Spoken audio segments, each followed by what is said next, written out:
All right. Hello, my name is Emilio Martinez, and today I'm going to be discussing of whether or not our children are over-medicated in the United States.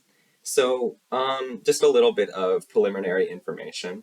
About 10% of the kids in the United States are diagnosed with ADHD. ADHD is essentially just deficit hyperactive disorder. It's just hard for them to focus, and they're very forgetful, and it's just a lot of symptoms that aren't very clear, but it's diagnosed a lot, so that means that it's very important. So about 75% of that 10% that are diagnosed are treated in some way. So about 25% go untreated, which in my mind is not great because kids are noisy, and I don't like that. And neither do parents or teachers or doctors. So about 25% of these go unmedicated. For the other 75%, they can be put on a mixture of medication, therapy, a bunch of other things to try and subdue the ADHD, make it less prevalent for the children. And the reason that this is so highly diagnosed is because there is no comprehensive test to determine whether or not a child has ADHD. It's based on whether or not a doctor believes them to have ADHD. So the question becomes, how would these parents know whether or not to ask the doctor if their kids have ADHD? Well, a big reason for this is that the child might have poor performance in school. And what would this poor performance look like? Well, it would usually be in the form of self-regulation on a report card. Say the kid has poor attention span in class. They can't focus, distracting other students. Things that teachers don't like. So it would be most beneficial to a teacher to prevent that type of behavior, at least in the classroom.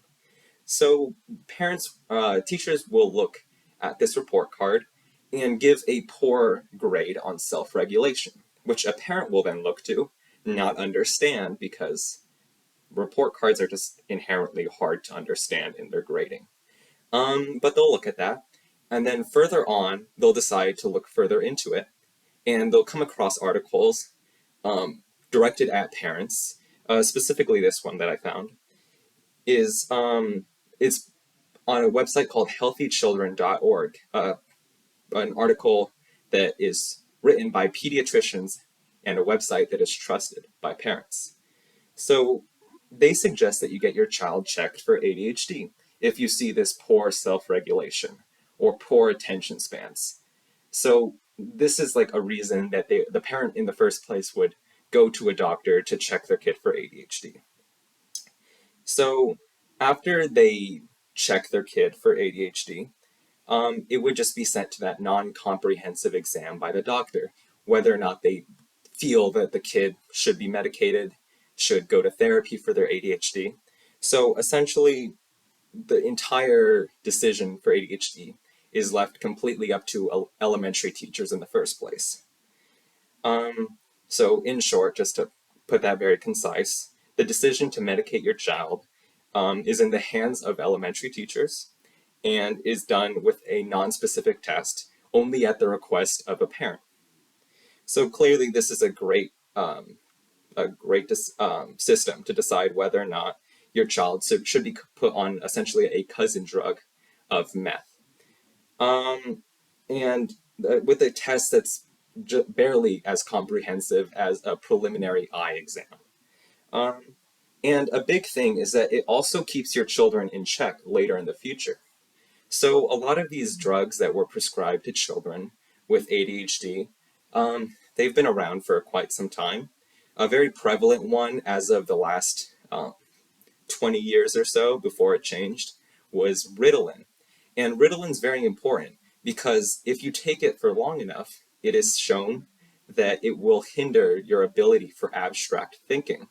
So essentially, diagnosing and medicating your child at that time with Ritalin ensured that they would have a very mundane life because of the lack of abstract thinking skills and further reasoning.